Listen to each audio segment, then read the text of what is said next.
Here we are, welcome back to the channel, and yes, we're back with the brand new track guide to the latest online time trial to earn you 2 million credits. So as usual, go into your sport mode in the top right hand corner. From there, select your online time trials, and there you've actually got 3 to choose from. Now I've looked at the one at Laguna Seca. This is not an easy challenge. There's a few days left of that one, so if you fancy giving that one a go, that one is on the channel. But we're going to show you the brand new one at Sardegna Road Truck A in the Renault Clio Sport RS. Now Sardegna actually features in this week's Daily Race B, so if you've had a go this week, then this may help you with this challenge to earn yourself 2 million credits, but why not give it a go?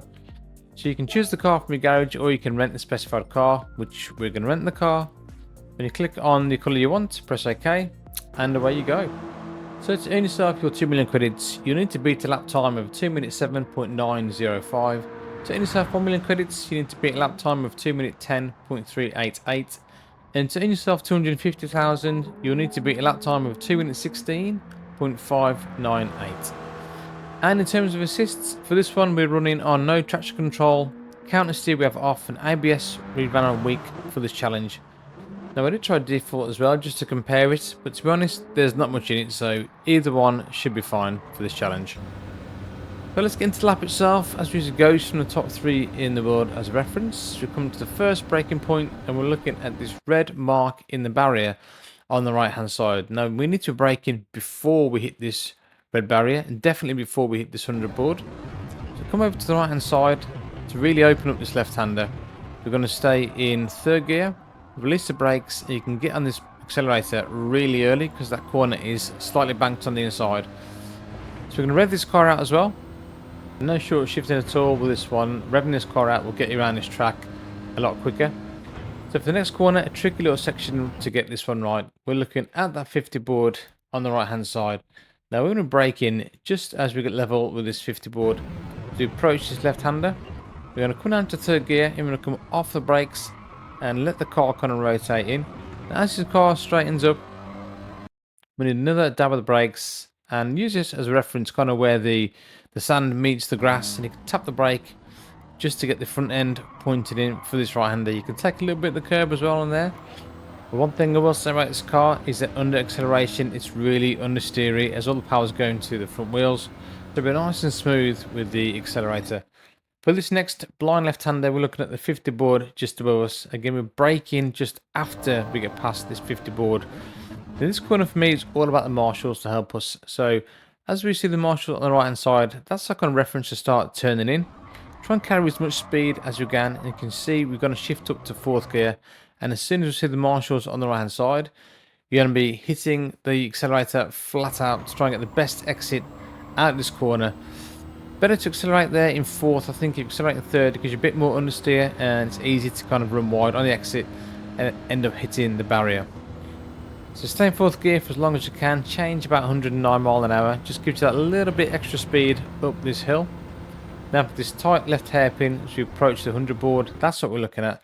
But we want to be braking before we reach that 100 board. If you brake at that 100, you will go way too deep into the corner, so brake just before you reach that 100 board.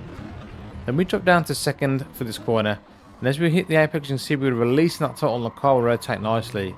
Accelerate in 3rd, again be nice and smooth on the accelerator. Don't hit the accelerator too hard because your wheels will spin and you will lose a bit of time. Now coming up to possibly the hardest corner on this track, especially with this car, we're going to slow it down for you now. Come across the right hand side. As you approach the end of this curb, we're going to have a little dab on the brakes, and we're also going to turn as well, so it's a turn reference and a braking reference.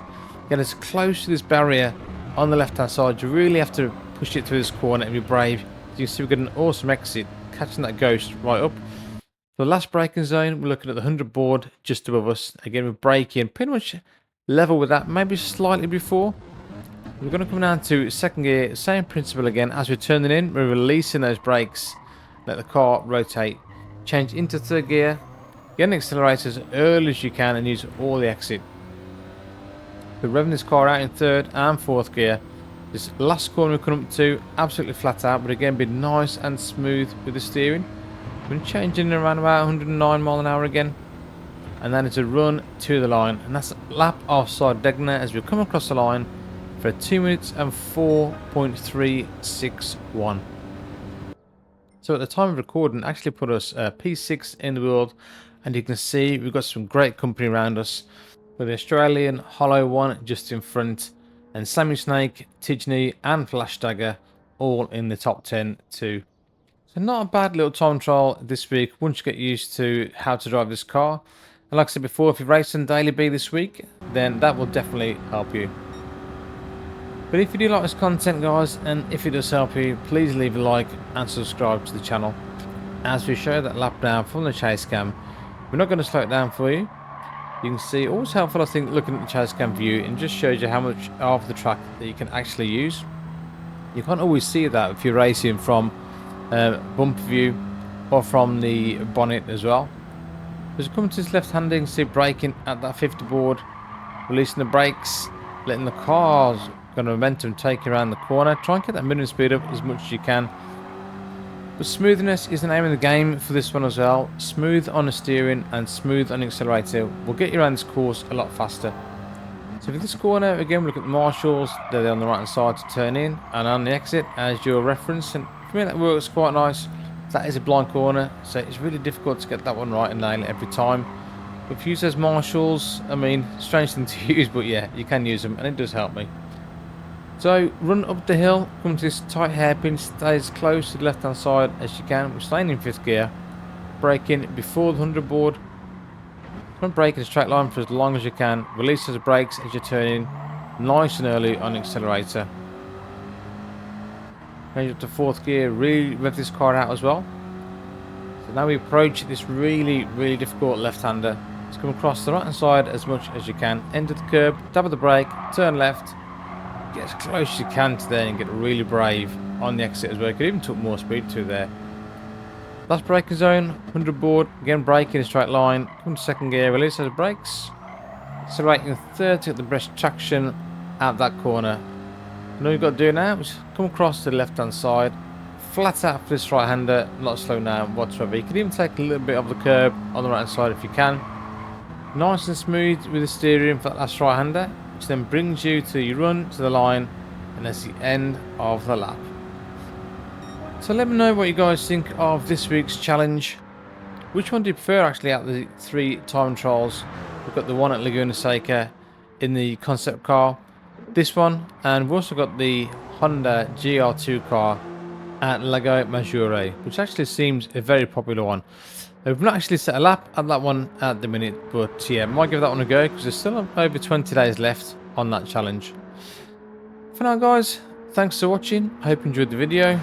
Enjoy the credits, and I'll see you all on the next one. Laters.